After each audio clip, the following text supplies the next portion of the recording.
About 9 months ago, we got World of Warcraft Legion Remix, the second WoW Remix event, after we already had Mists of Pandaria. And now we know there will be another remix. And another event will return, which players were extremely excited about. The whole thing was officially confirmed by Blizzard. Let's take a look at what it's about. I think the whole thing is super awesome. I really enjoyed both events. Awesome announcement. Can't complain at this point. If you always want to stay up to date in the future, feel free to subscribe. We regularly keep you updated on the latest developments around World of Warcraft. I would really appreciate it, so let's go, yeah. We got REMIX for the first time back then in Dragonflight. You basically explore an old expansion again, can play all the quests, do all the raids, dungeons, but the whole thing is much faster, so no slow questing. There's a real kick to it.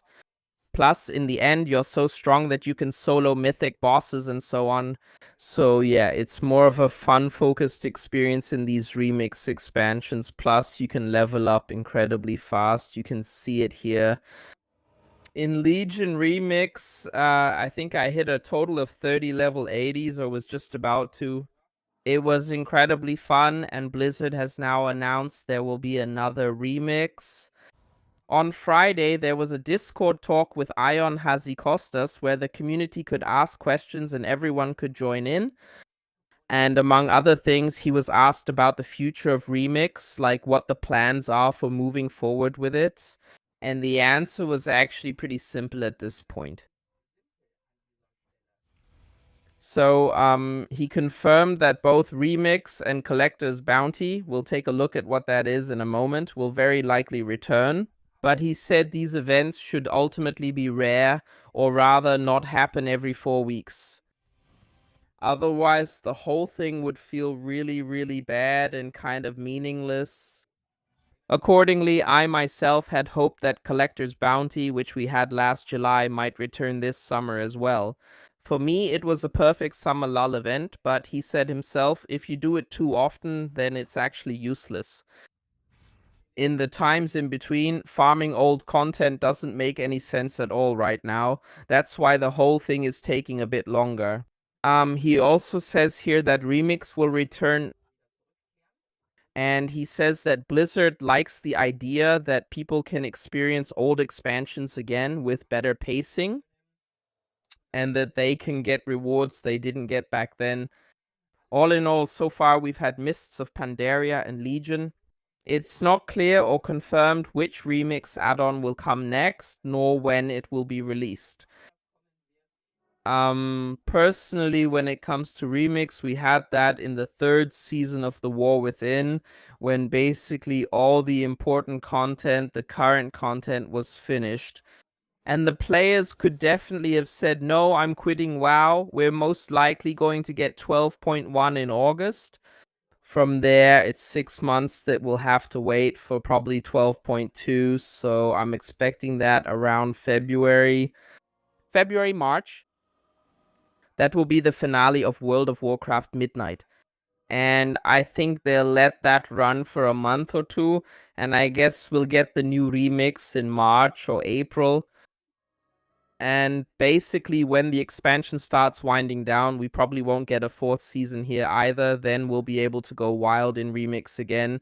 Personally, I'm super excited for it. I loved Remix. I played it until I was sick of it sometimes. So definitely a thumbs up for that. If you look at it, we had Legion, we had Mists of Pandaria. I think anything that's relatively recent, like Dragonflight or The War Within, isn't going to happen. I actually can't imagine Shadowlands either. And then, in some way, it should probably also fit into the lore somehow. For example, I could imagine Wartalke here, because in the last Titan we're returning to Northrend, or as many have said, Warlords of Draenor. Could you imagine that too, or would you be up for it? Personally, I would find Wartalke insanely awesome.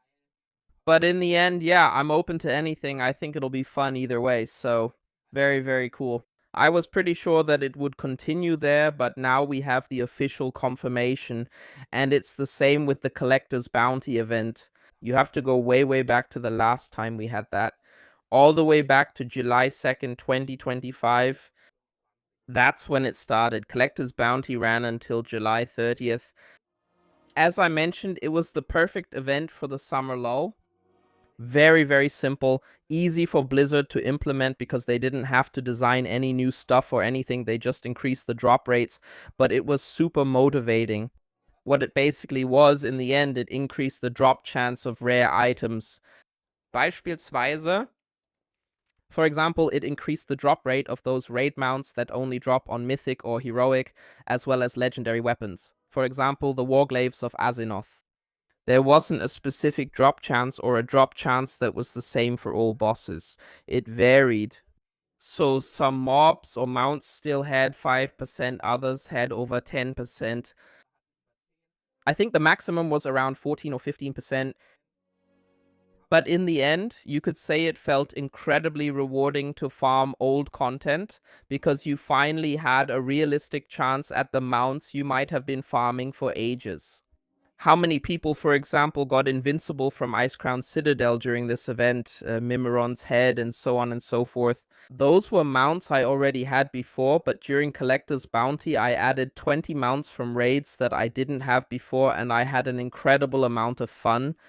I got the Warglaives of Azimuth, which my Demon Hunter has worn ever since.